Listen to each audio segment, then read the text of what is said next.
não é uma experiência para que se note, se perceba que alguém é religioso ou não. Não é uma experiência para dizer que você é cristão.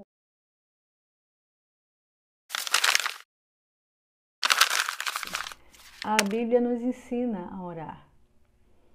A Bíblia nos motiva a crer no poder da oração. A Bíblia nos ensina que nós oramos ao Deus soberano, poderoso. O próprio Cristo nos ensinou a orarmos ao Pai. Assim orareis, Pai nosso que estás no céu, santificado seja o teu nome. Venha o teu reino, seja feita a tua vontade, assim na terra como nos céus. É uma oração que precisa nos abalar, nos fazer estremecer, saber qual é o nosso lugar. Eu acredito que nenhuma pessoa, ela, por sua própria natureza, e a gente sabe que a nossa natureza está comprometida pela herança do pecado, sabemos disso, e a prática da oração, ela vem junto, né, com a conversão. É desenvolvendo a salvação, desenvolvendo a prática da oração. A vida piedosa, a vida de conversão, ela tem um elemento essencial, dentre outros elementos essenciais, que é a oração. Mas a graça salvadora de Cristo, quando nos une, nos reúne, nos religa, nos traz para os braços do Senhor. Quando o Senhor, como bom pastor, nos resgata para o seu redil, para o seu rebanho, quando somos achados por Deus, quando somos atraídos pela graça e pela misericórdia, quando somos abençoados pela bênção da salvação e da justificação por Jesus Cristo, nosso Senhor, a justificação pela fé.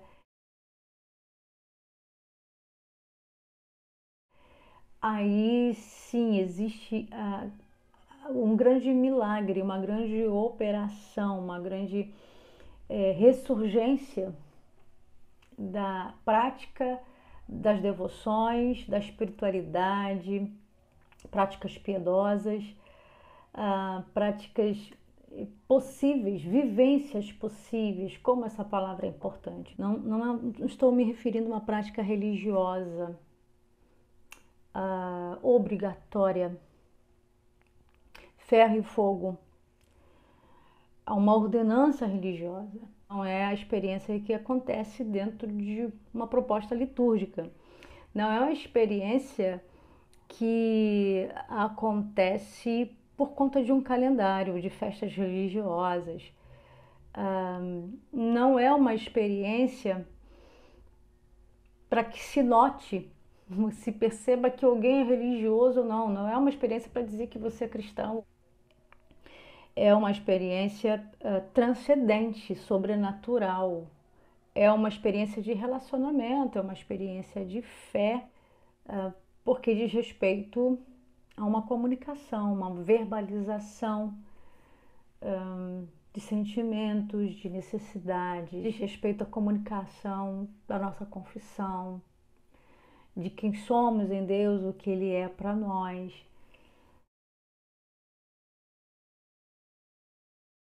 O coração de John Wesley era um coração contagiado pela necessidade de orar. Era um coração inclinado para a prática da oração. Conhecemos, sabemos que John Wesley era o pregador inflamado, é o pregador contagiado pelo desejo de orar.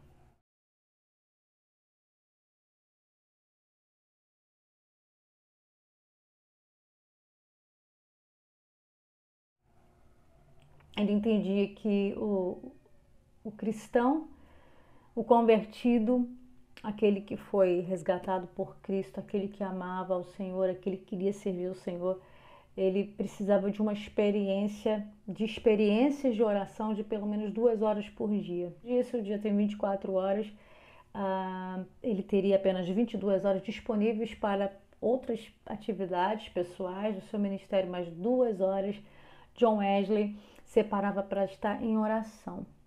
E ele entendia que era o mínimo, minimamente 2 horas, estar de joelhos ou estar em algum lugar no secreto em oração, buscando ao Senhor, clamando ao Senhor, uma oração de poder, uma oração de entrega, uma oração intercessória, uma oração de súplica, porque ele percebia as necessidades, as grandes necessidades do povo que ele queria alcançar com o evangelho de poder e graça.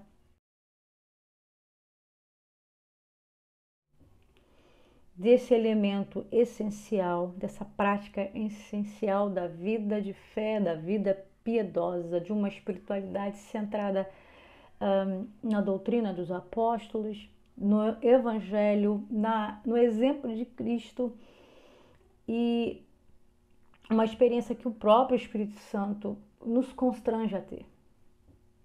Veja bem que não é um aspecto de você cumprir rito, cumprir regras, cumprir padrões religiosos. É uma questão de você fazer, de você apresentar obras, de você orar como se fosse obras, de você orar para alcançar uma bênção, de você orar para ter uma credencial, ou você ter algum reconhecimento, como por exemplo faziam os fariseus.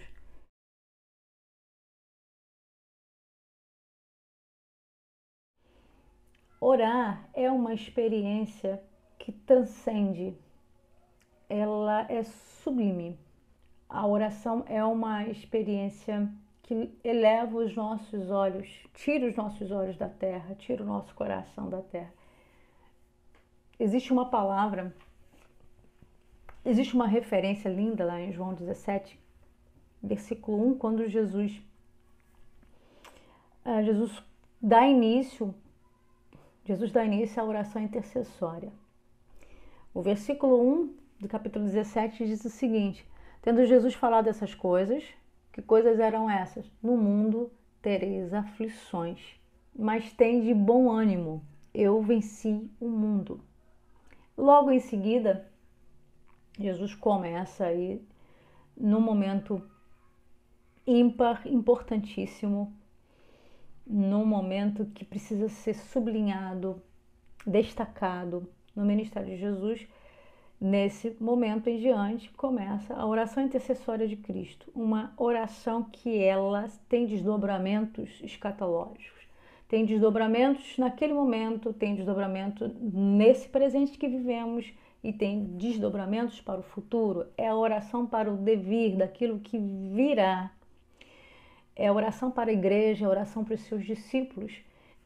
João, que escreve esse relato no capítulo 17, diz que Jesus levantou os olhos para orar. Nisso, o que a gente entende? A oração é uma experiência transcendente. Você tira os olhos da terra, você tira o coração da terra, porque você fala com o Todo-Poderoso, o soberano Deus.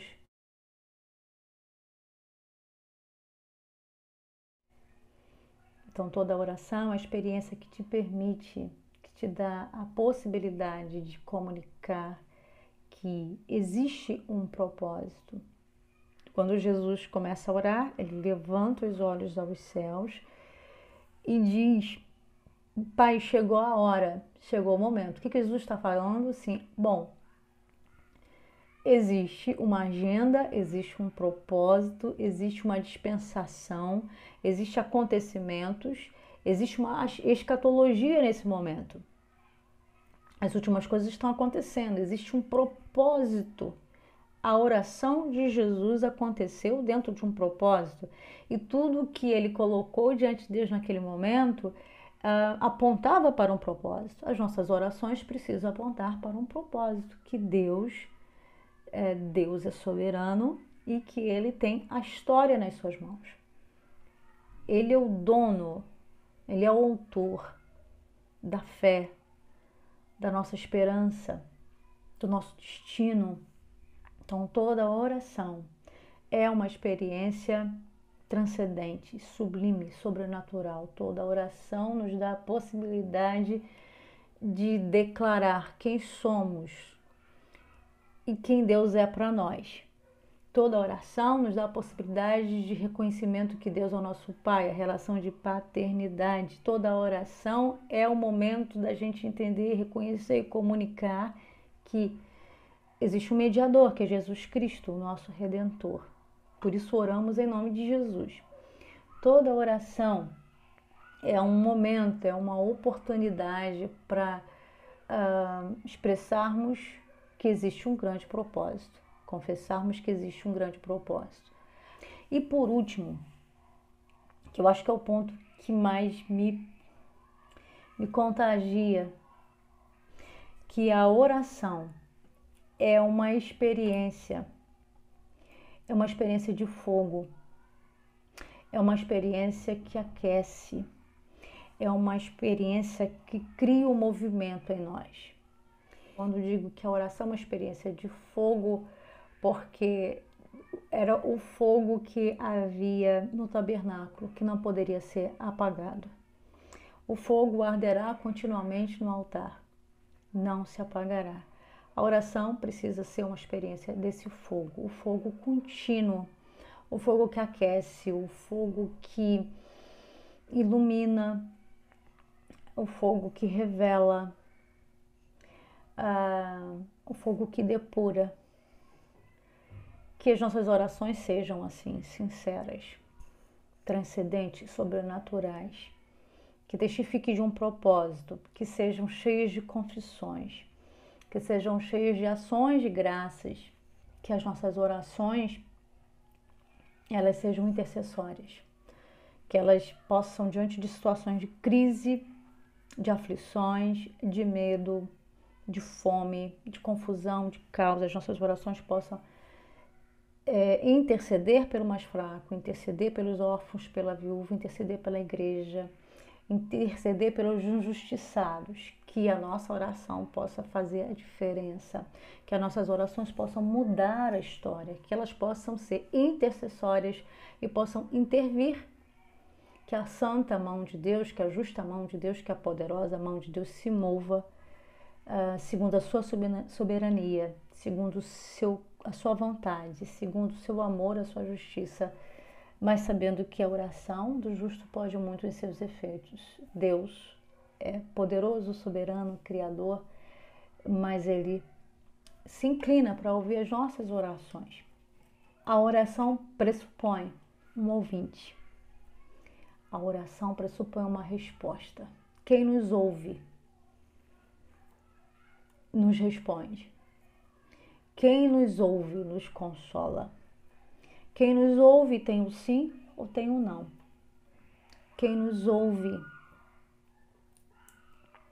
recebe as nossas orações como incenso suave às suas narinas.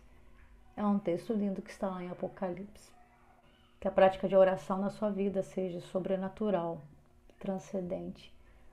Seja um tempo de confissão, um tempo de testificar dos propósitos do Senhor e dizer que você acredita nisso e você faz parte disso.